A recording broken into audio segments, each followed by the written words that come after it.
Hello, everyone. Welcome to the Coven. I'm here with Rye Bland today, who is a great astrologer, fellow Aquarius moon.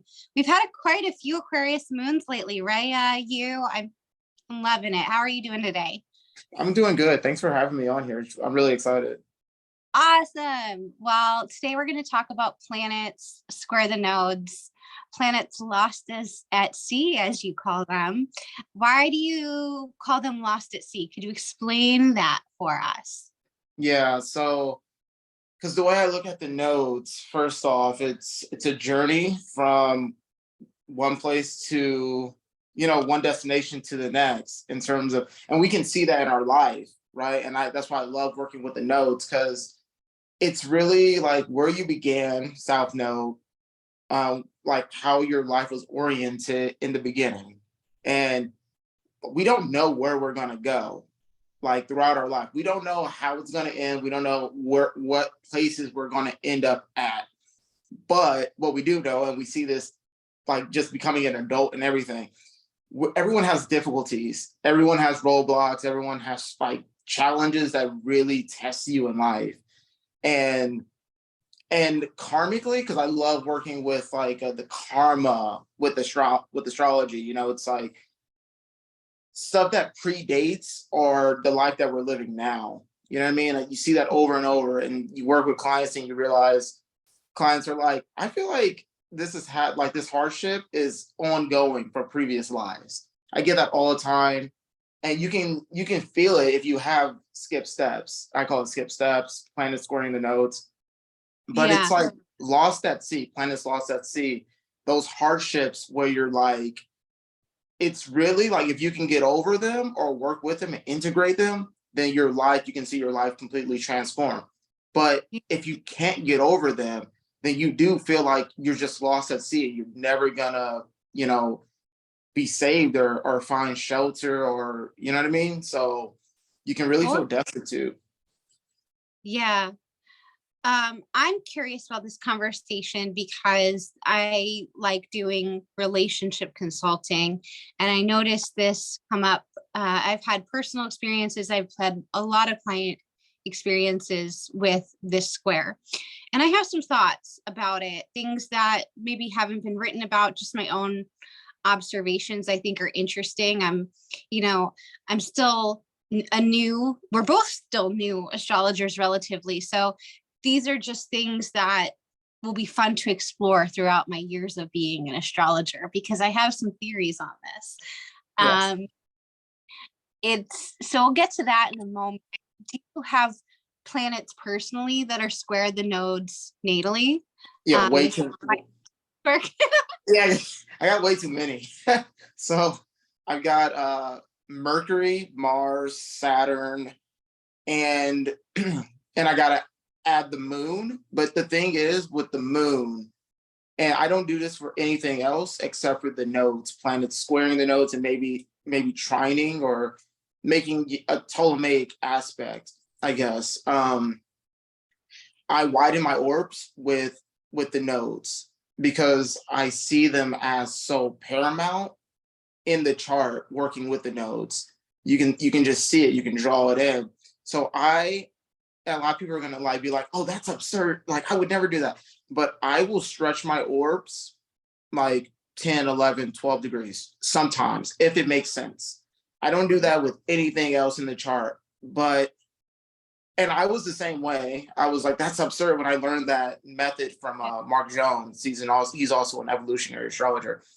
And he's like, play around with it. Don't take my word for it. So I would tell anyone listening out there who is an astrologer or like is an astrologer, but they have planets that may be squaring their nodes, play around with it, see what you find. And if you work with it, great. If you don't dig it, then don't discard it.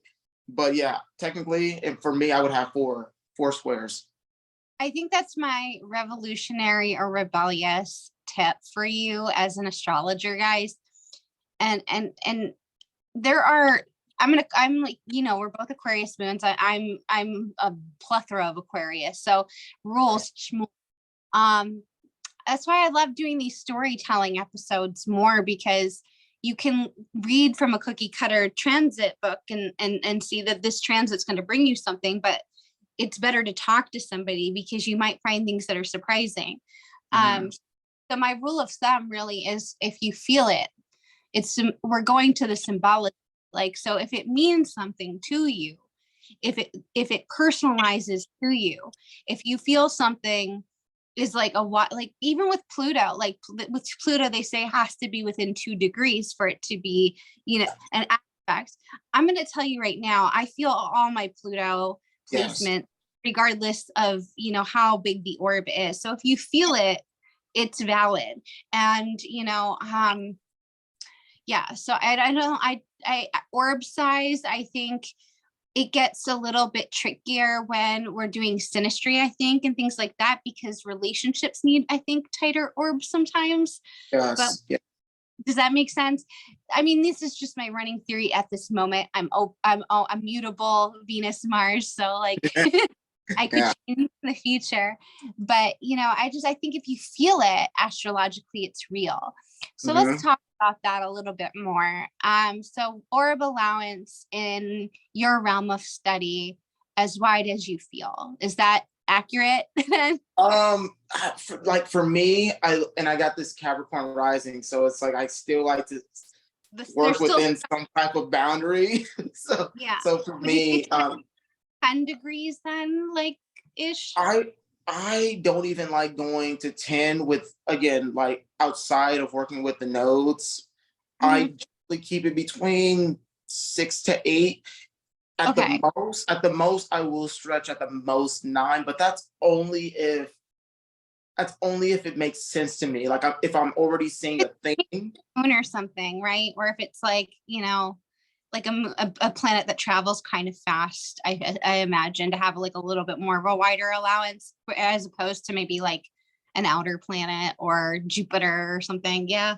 Yeah, like whenever I see, and also like if I see a possible like a grand trine or a fixed cross, and you're already seeing the pattern in the chart of the story that's being told, I'm Yeah. not going to like say, oh, Jupiter is 9 degrees out. So nope, that's definitely not working within the parameter of this story or of this Yeah.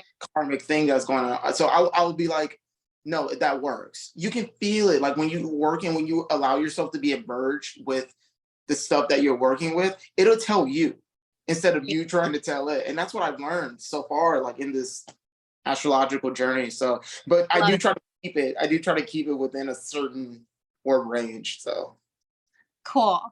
All right. So let's talk a little bit then. I'm going to maybe ask you some, cookie cutter kind of questions, and then we're going to dive into some chart examples that you have.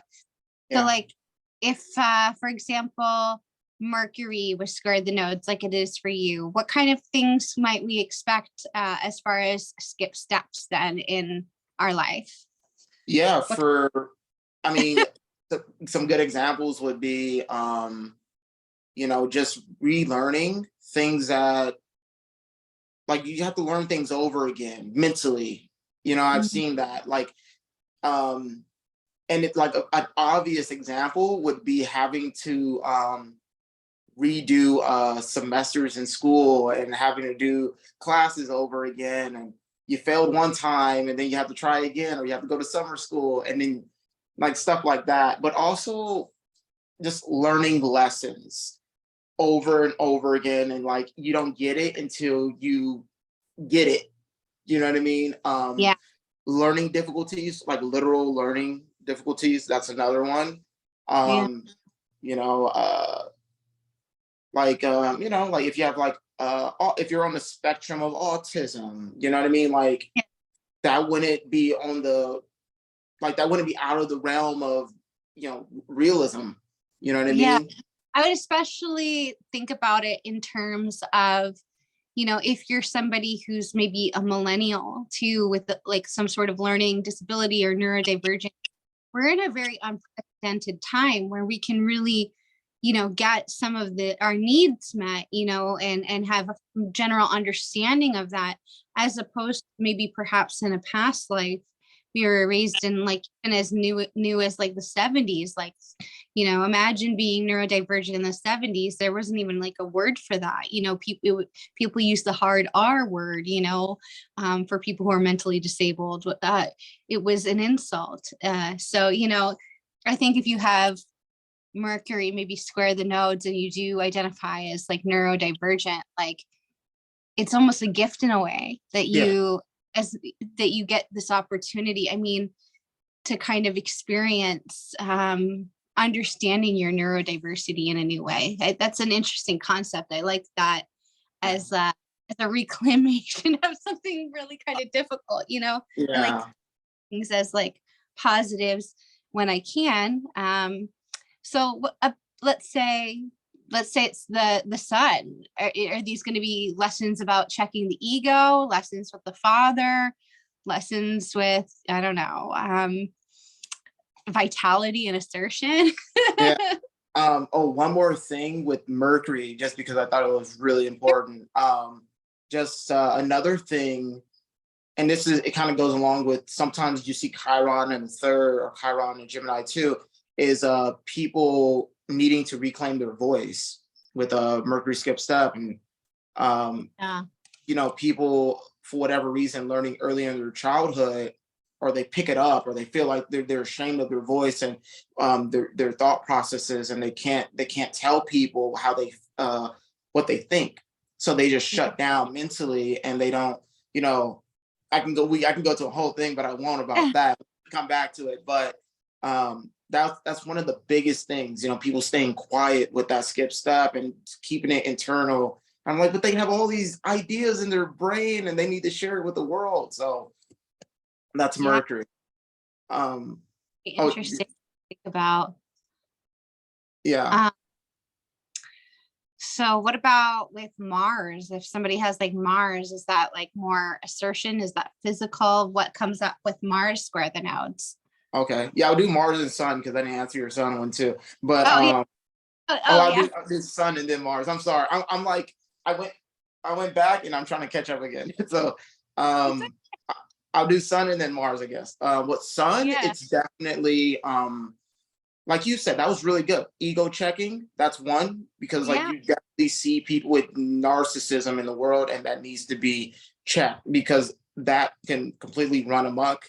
And then people are just, they lose their entire lives because they don't even know who they really are. And they're living off of this. Everyone look at me, I'm so beautiful and I'm so perfect, but they really hate themselves.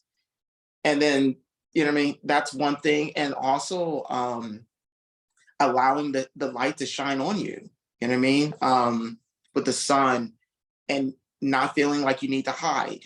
And some people feel like people don't care about me and no one sees me, and so they hide. And you know, and they need to see themselves too, because it starts with you. If you see yourself, then you allow others to see you as well. So we all need to shine. The sun skips step. That's definitely a tough one. They're all tough, but that's a tough one. Yeah. Mars on personal will, feeling like it's thwarted in some way. It's funny because I have Mars and Saturn conjunct, so it's similar in the vein where it's like you want to go Yeah. forwards, but it's like you have one foot on the brake and one foot on the gas. You know what I Yeah. mean? And also sexual stuff, like sexual energy not being released for Yeah. whatever reason. Not even just physical sex, but physical, I mean, just sexual potency, that energy of maybe being creative in some type of way, and giving that energy, putting that energy into projects, and just being creative, being a creative, having creative outlets. And I've seen this with so many people. They don't believe that they have anything to give, or they believe that they're not creative enough, or they don't, they're just insufficient in so many ways. And it sucks because we're all creative beings. You know what I mean? Yeah. My sister has a Mars retrograde in Virgo, square her nodes in Gemini.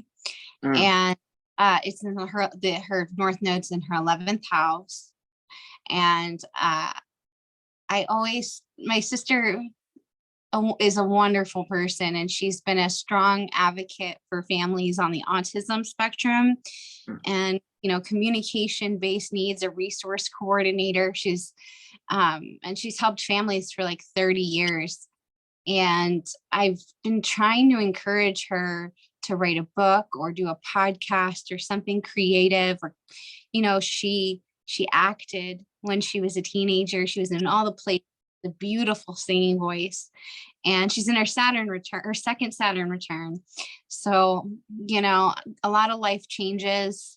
Saturn moving into Pisces now too, for that generation of people who have that Uranus Pluto conjunction, who are 60s babies, like big times, like lots of stuff. And lately I've been just trying to encourage her to take up this creative energy, and she keeps pushing it away. Is that very but I keep thinking, I watched this video I just came across on the internet one day of her speaking at a conference, in her element. Yes. And she's just like, I wasn't even good that day. And I was just seeing my sister in this beautiful new light. You know what I mean? Where I know my sister's smart and brilliant from being her sister, but to see her in her job,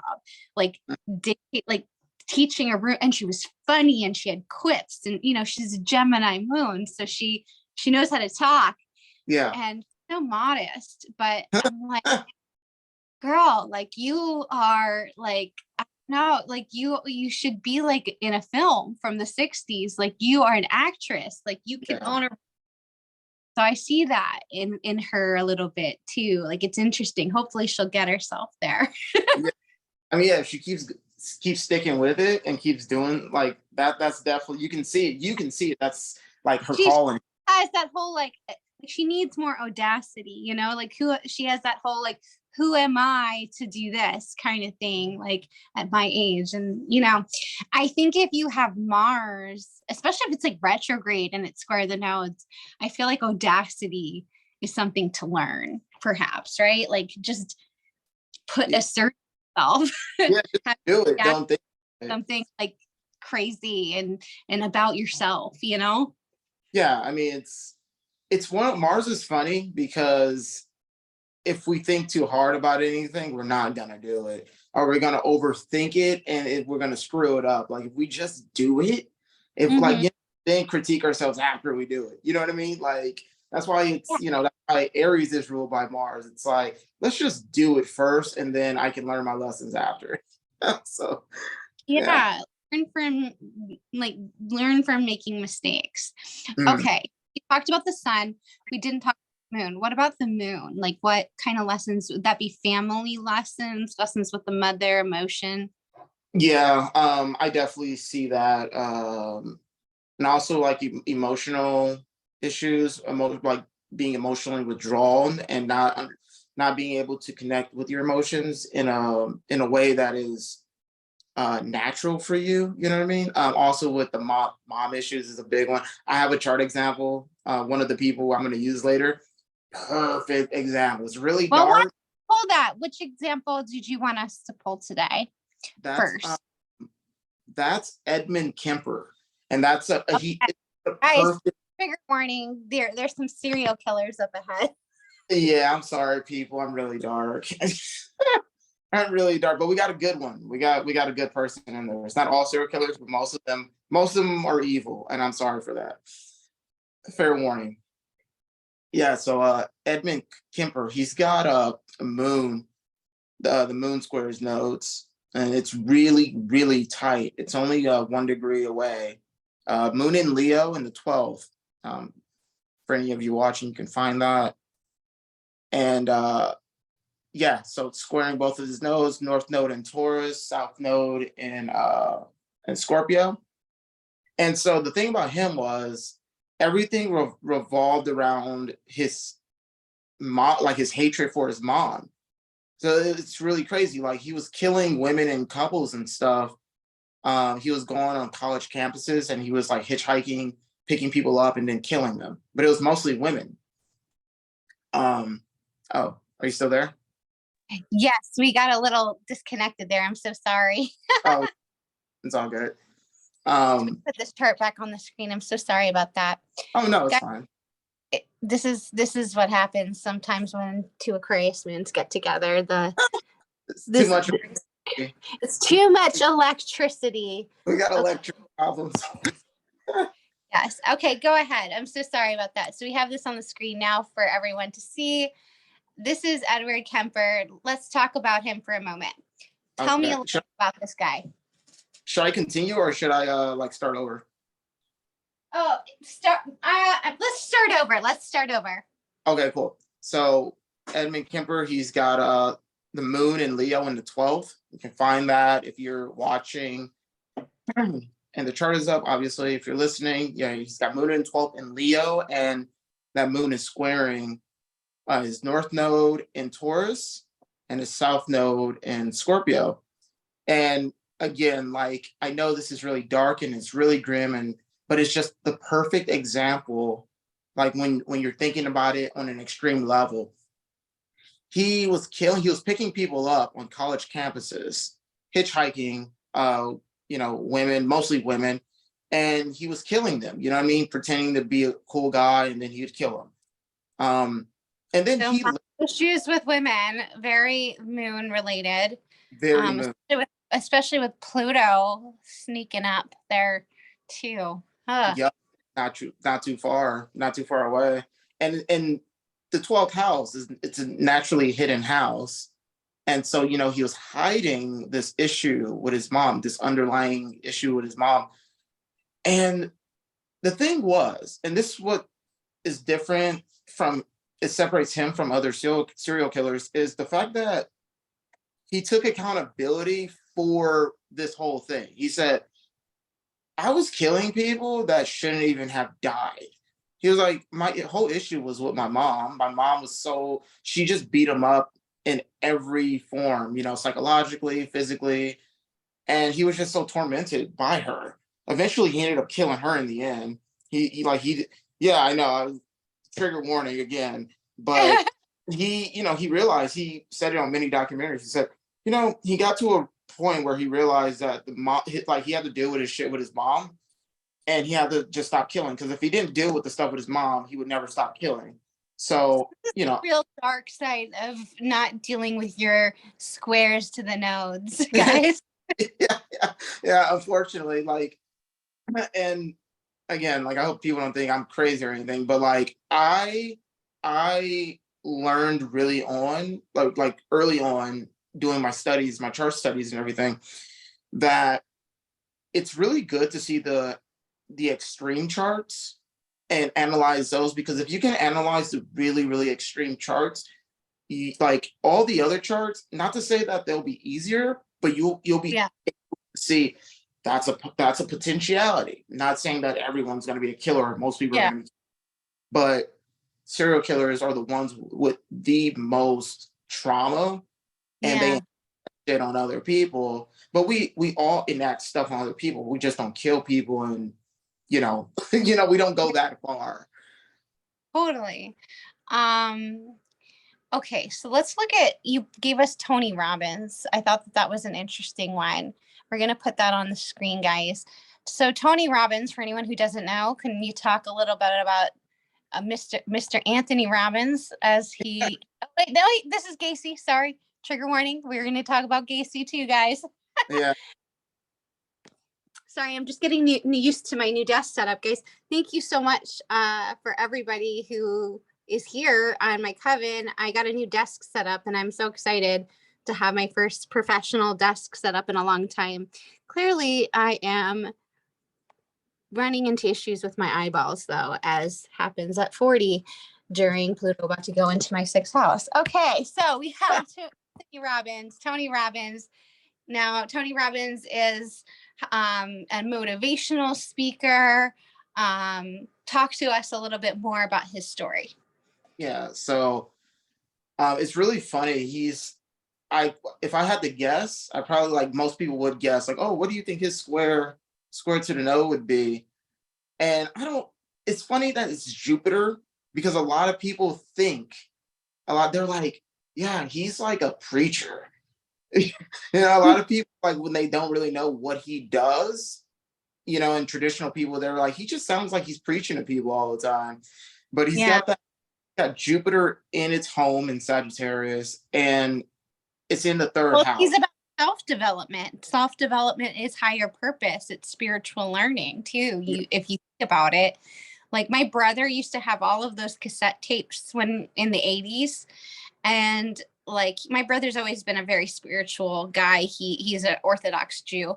And so um, you know, that's very Jupiterian. I feel like it is like going to church. And he makes people do really ostentatious things like jump over coals and stuff like that too. Does he not? Yeah, it's really unorthodox. And I made a mistake. I'm sorry. It's in his second.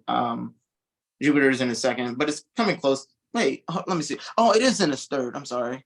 The little like dividers they annoy me. But I still like Astro thing. But yeah, it's in his third, Jupiter in his third. But it's working as a skip step because and he tells the story all the time. This is funny because he also had issues with his mom growing up. And so his whole thing, like growing up, his perspective, his outlook was really dark, because she used to antagonize him a lot and beat him up and stuff. And he had to flip his outlook and perspective on life. And him flipping it, like, this is a positive thing with the skip step, Jupiter skip step, because him flipping that, then he's able to help other people flip their outlooks, and now everyone's like, yeah, Tony Robbins like freaking saved my life, like on an extreme case. I mean, I've seen it. I've actually seen it. Tony Robbins confronting people in the crowd that are suicidal. You know what I mean? They absolutely have lost all faith. And, he'll walk right up to them, and him being the Pisces that he is, he's like compassionate, truly compassionate. And he's like, dude, He's how old are you? larger than life too. Isn't he like absurdly tall? He has like a pituitary thing, right? Yeah, he's huge. I think he's like 6'7" or 6'8". I could be wrong, but I think he's around that. Right. He's giant. That Andre the Giant, something like him and Andre the Giant have, they were just very large. Oh, is he up there? I know Andre. Yeah, he was like almost 7 feet tall, if not 7 feet tall. Not that big, but they put him in the same, like, I mean, I think maybe he has the same deficiency or the same disorder or something. Oh, okay. Then he's considered giant. That's yeah. Yeah. But yeah, it's fun. It's funny that you mentioned that though, because yeah, Jupiter and the giantism. Yeah, he really is like a large presence. Eyes too. I'm sure that that's like a bit of a lesson for him too, to feel comfortable and somatically safe with his size and all that too.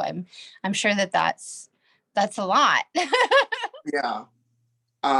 One thing that's easy to miss on that chart, and I can go into a whole rant about, I don't know why so many different like astro websites, they'll put the North Node and not the South Node. It still irks me to this day. It is very annoying. I agree.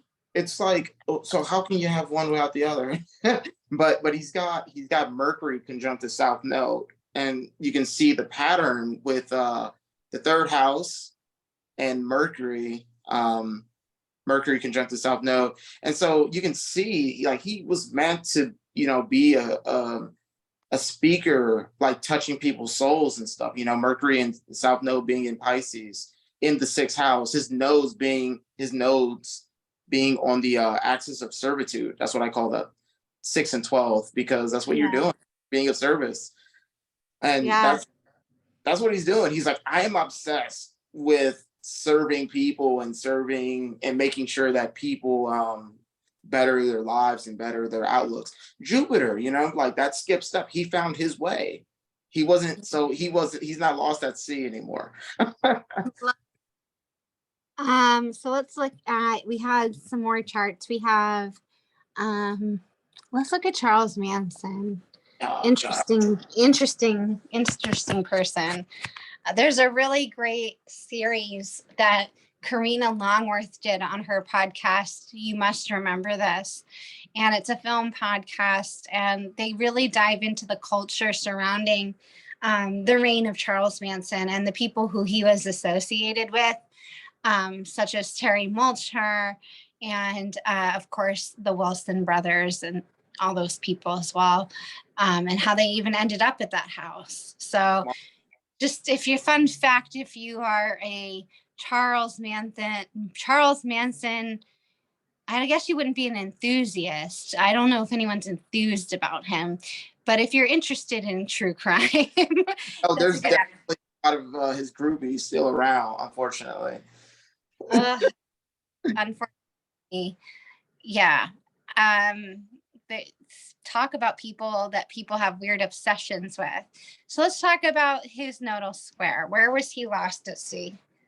So he's got a few too. And when I first looked at his chart, I looked at his chart last year, and it's just crazy how he's got a wild fixed square, or it's almost a fixed square almost. Well, he's got his nodes in North Node in Aquarius, South Node in Leo. Um, I guess you can call it a fixed square, but if you use the angles, but he's got Uranus in the 12th, but it's basically on the ascendant, and that is everyone can see that Uranus on his ascendant because he was absolutely quirky. Um, and he's got Jupiter and Mercury also squaring the nodes. So he's got three, and he's got the moon exactly on his north node in Aquarius, giving us a bad name, unfortunately. And huh? Communal living. Oh no! Oh my god! And then he's got his south He node basically. most of his life in prison, so he spent a lot of time around living with criminals, literally, Hmm. which is very Aquarius moon. Yeah, his Mars conjunct Neptune. Oh, and the south node is basically conjunct Pluto. But I mean, there's so much to him that Jupiter, Mercury conjunction, like, and then it's basically opposing Uranus. I mean, it's out of sign, but it's within orb. You Yeah. know, his outlook, the way he spoke, his experience, it was just different. And there's certain things that he like never told the public. I'm sure he went through trauma, a lot of trauma. Like Because Moon. both of his parents were criminals and they didn't want him and all that. So he felt like an outsider. He also weirdly had that spiritual, like he got out most of his learnings from reading in prison. He read How to Win Friends and Influence People, Dale Carnegie, Mhm. and Scientology. A lot of his beliefs came from that as well. Yeah, So it's crazy. unconventional ideas.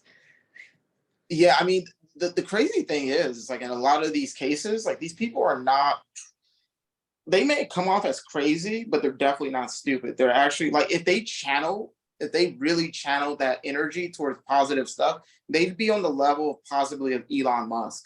You know what I mean? Like Charles was a very intelligent. Huh? He just has a lot of money. Yeah. Yeah. Yeah, I know. I mean, I know he's got some good ideas. He's a free thinker. But yeah, I mean, it's really crazy though because that moon on the north node, and I just talked a little bit about the skip steps of Uranus, Mercury, and Jupiter. But the moon on his north node, it's in Aquarius, and it's right at the very top of his chart. And it's really interesting that family that he made. Like it was very artificial, but he wanted it to mean something. You know what I mean? Like he wanted all these quote unquote friends to be a part of his family. You know, but he's got that Pluto in Cancer, and that's squaring Uranus. It's squaring the nodes as well. So it's some dark stuff. Like it's dark, but um and again, like these are Charles and Edmund Kemper, and we haven't gone over Gacy yet. People, everyone's listening, like, oh my god, how many serial killers is that?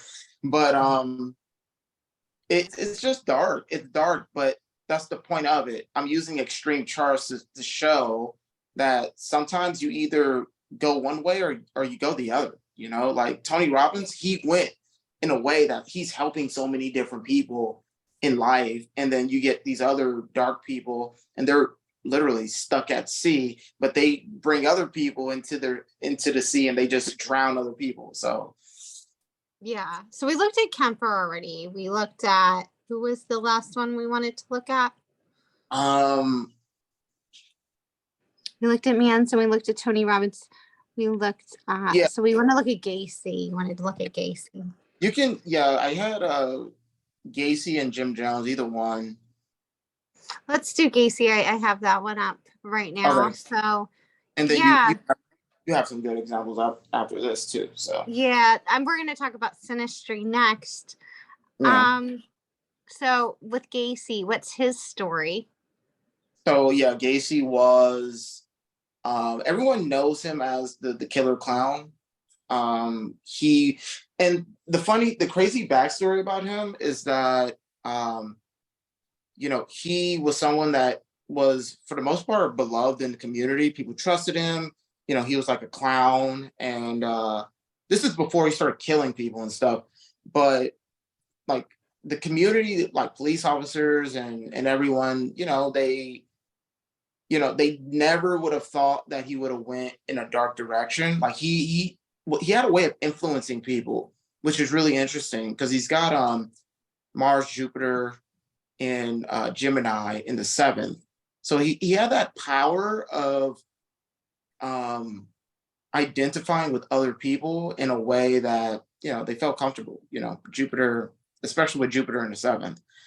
Um, Unfortunately, he like just flipped it. And again, Jupiter, Mars, and you can even bring in Uranus into all of that because it's with Mars. Into that skip step. Working as skip steps, squaring the North Node in Virgo and the South Node in Pisces. And he's got the moon. Is it the moon? What was something's conjunct his oh no, his South Node is on the IC, I'm sorry. And so the thing is, like, he literally was hiding like people under, I think, in his basement or under his house or something. I have to clarify that, but it's just really crazy. Like the South Node on the IC, like hiding people that he killed. That is interesting. It's really bizarre. Another thing, he was homosexual, so that Mars Uranus conjunction in his seventh, and it's right on his descendant. And again, not everyone with Mars Uranus conjunction is homosexual, obviously. But No. for him, this is definitely like, it's literal. Mars Uranus, his sexuality different than everyone else's. Mars Uranus too is everyone in my family has Mars Uranus. So I observe this one a lot, and I've done multiple videos on it. Mars Uranus people, there's something that they don't ever really socially develop enough oftentimes, where they know how to have normal relationships, but particularly romantic relationships. So it's not so much the fact that they're going to be homosexual or they're going to have some weird quirk or weird kink. It's often that they never develop the ability to have dialogue enough with somebody in a conventional way, or develop real intimacy with people. So oftentimes they can marry a friend, or they can, end up inconveniently with a friend. My parents both met while they were in relationships with other people. That's not an uncommon thing to see with that. Yeah. Please, I could give a multitude of examples, but I always say this is like a Real Housewife aspect too. You think about the Housewives, if you watch those shows, all these women, they date the same men. They date the same men over and over again. That's a very Mars Uranus thing. I think Mm, about Kathleen Hanna of Bikini Kill, who has this, and she's a very Mars Uranus person in many ways, but she also, was in a long distance friendship that turned into a relationship with her now husband for many years. Adam of the Beastie Boys. So like, it's very friends to lovers too. So I think there's something with Mars Uranus people sometimes, along with big accidents that happen in their lives or sudden erratic events, right? That they don't know how to socially develop, so they end up a little bizarre. yeah, I mean, I don't. For me, I wouldn't like. Well, you have more experience, I would say, with Mars Uranus, especially like you said with your family. So you definitely seen that, and it's prevalent in your experience. I've seen like just the direction that they go in is very erratic. You know what I mean? It's very, and sometimes they don't even know which direction they're going to go in. Like every day they may be doing something completely like they might do something out of line and out of character one day and be like, oh, I have no idea why I did that, but that was fun when I did it.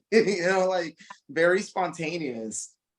Yeah, I think that it can make somebody also very combative with friends. uh, hey, it's interesting. We could talk a lot about this. Let's talk about some synastry stuff for a moment. So, Oh, syn- one oh, more. thanks. Sorry, continue. Oh no, I just wanted to mention one more thing. Just because I was starting on it, but I want to finish on it. Yeah, that homosexuality and that Mars Uranus being skip steps. That was the thing that like he never could get over it.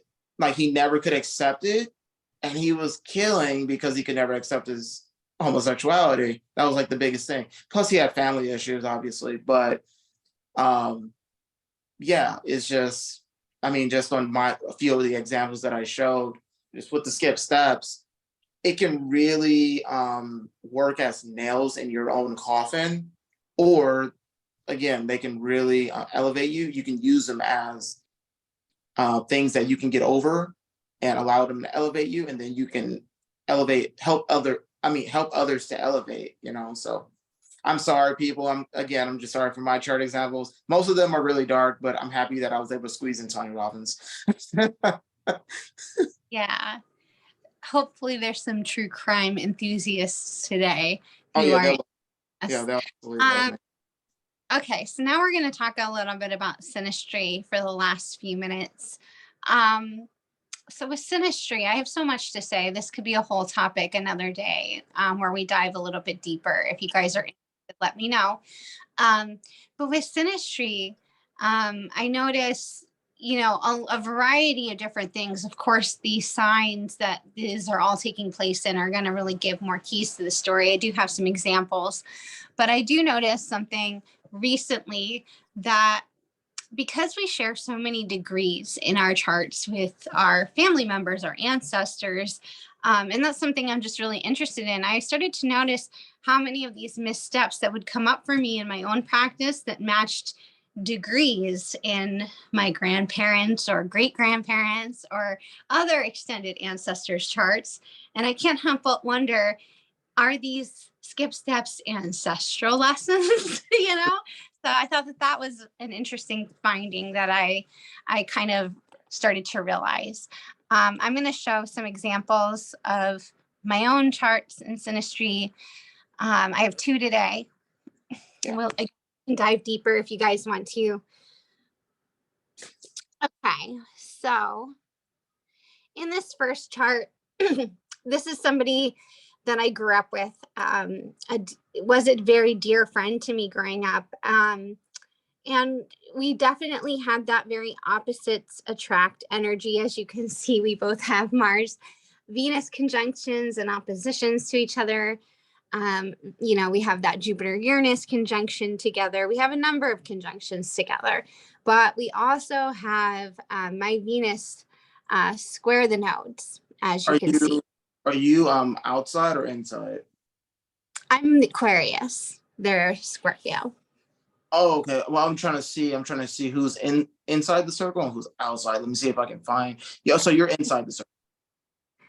Yes. So I am blue, they are red. Okay, got you. Thank you. Cool. Um, and so my Venus is square the nodes. And Mhm. something I've noticed too, and for some reason, oftentimes, I don't know if this is like an autism thing that I have just discovered, but I find in synastry, often the lessons are reversed for me. We play the opposing roles of what is in my chart. So in this case, this is a person I grew up with. And I realized in later life that I definitely had been treated pretty badly by friends that I grew up with because of my own autism. I allowed people to manipulate, triangulate, and abuse me in many ways because I needed friendship at a young age, and it was familiarity. And I grew up in a small town, and at some point, in our friendship, a couple of years ago, I just realized that they were drawing me into situations in their lives with their partners where they were telling me things that were very they were very scary for me, very triggering for me. And they were situations in which, were very crisis oriented. And I kept trying to pull them out of it. And I think after a while, when people keep going back to that and they're not listening to you, but they're still calling on you for support, that can be very draining. And I allowed it for many years. And then I guess something happened between the two of them. And for whatever reason, they blamed it on me, even though I lived in a totally different state and had nothing to do with it. And in her anger, she said some really boundary crossing things that crossed a really personal boundary for me, a hard boundary for me. And at that point, I realized at that moment when these points were being triggered too, the nodes of fate, my Venus square her nodes, I realized my values don't align with this person anymore.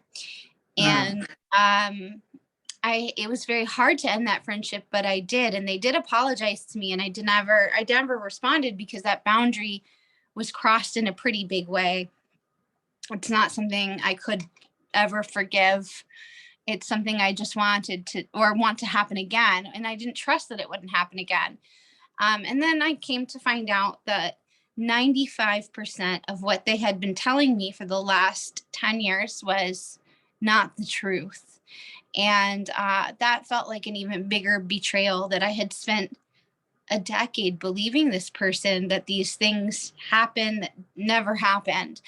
Wow. And I was being manipulated and used. And that was a lifelong friendship. And I had to say to myself, am I going to let go of this? Like, it hurts. It's like the last remaining thing to a childhood.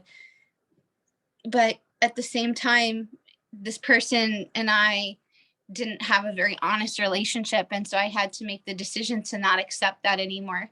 And so I released them from my life after, 20 something years of friendship. And that was really hard. And so that was a big lesson. Their Venus squaring my nodes, a change of values, that opposition really came into effect. Yeah. Um, this next story is one I've told before, but I'll share it again. And this is one of my best friends who sadly passed away.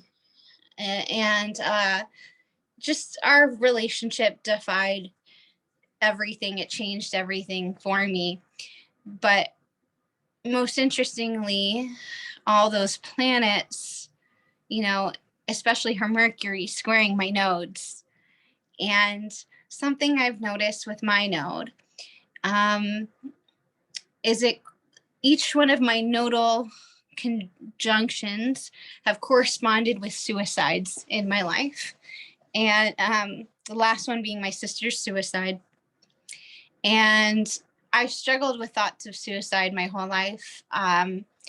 It's something that I feel chronically. It's not anything people should be concerned about, but it is something I feel chronically. And that's why I talk about it. And so my nodes, I've noticed over time, are very strongly correlated to my emotional moods.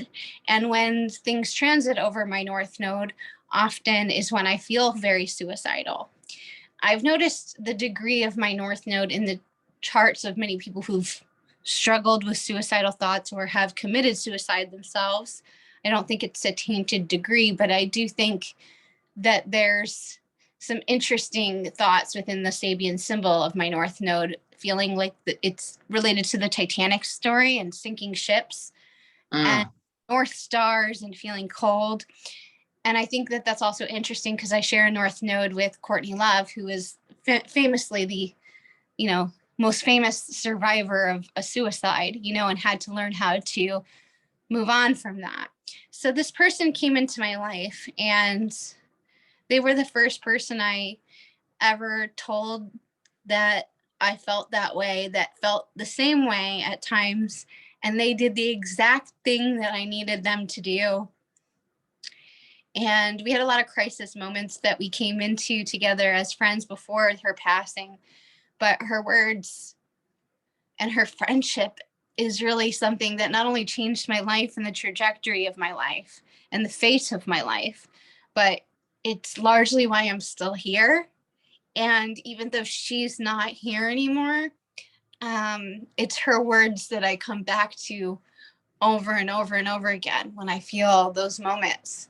And it's her connection to me that keeps me understanding that I'm here for a bigger purpose, and that now her voice speaks through me in the work that I do. Yeah. So it's a very beautiful but tragic story. But I do find when people have planets that square my nodes, ironically, these are degrees that are, again, in the charts of my ancestors. This is her Mercury is actually the south node of my grandfather by degree. I think her Venus squares your node, but not her Mercury. I think her Mercury's on the far end of Aries. Maybe I'm thinking it's her Venus. Yeah. I have another example. This is why I also think that this is interesting. I was thinking because my favorite singer growing up, who was another chart I was going to pull. You know what? Maybe give me a second. I will pull it if you would like. Yeah.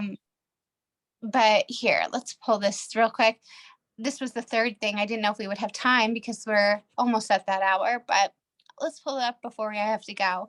But the third chart that I was going to pull, which I will pull right now, is another person that is my favorite singer growing up, and is perhaps another reason why when I feel those, really hard suicidal thoughts, is a large reason why I'm still here.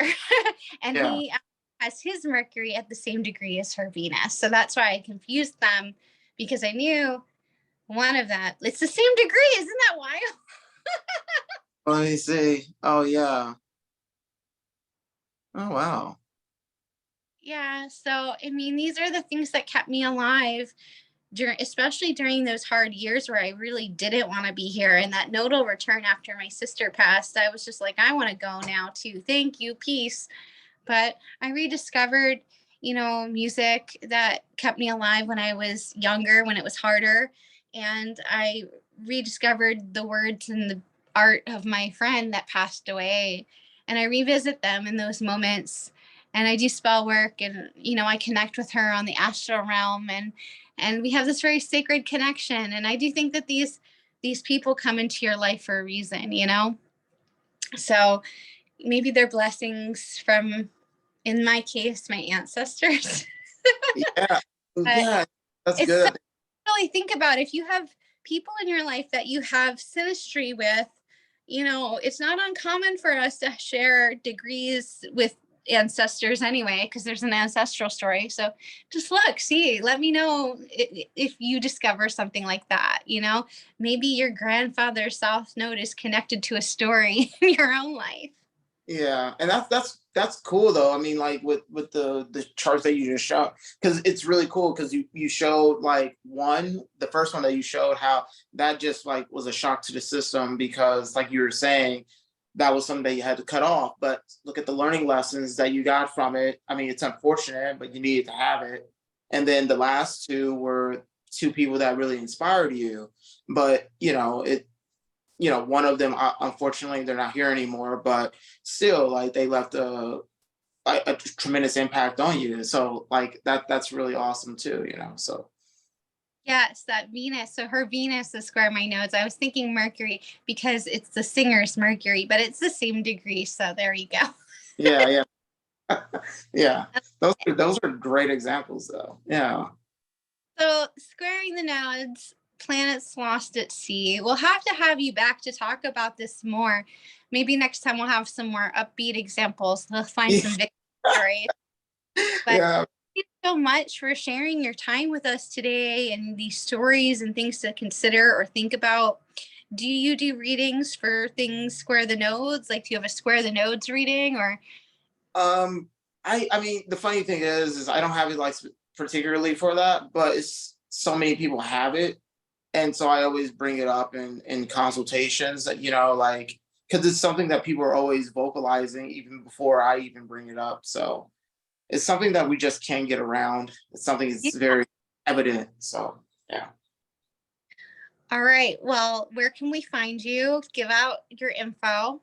Oh yeah, I'm at Rybland Astrology, both Instagram and my website. Oh, yeah, those are the two main places that you can check out. Awesome. Well, thank you for joining us this week, and I hope you have a great evening and take care. Thank you so much. I hope to see you again.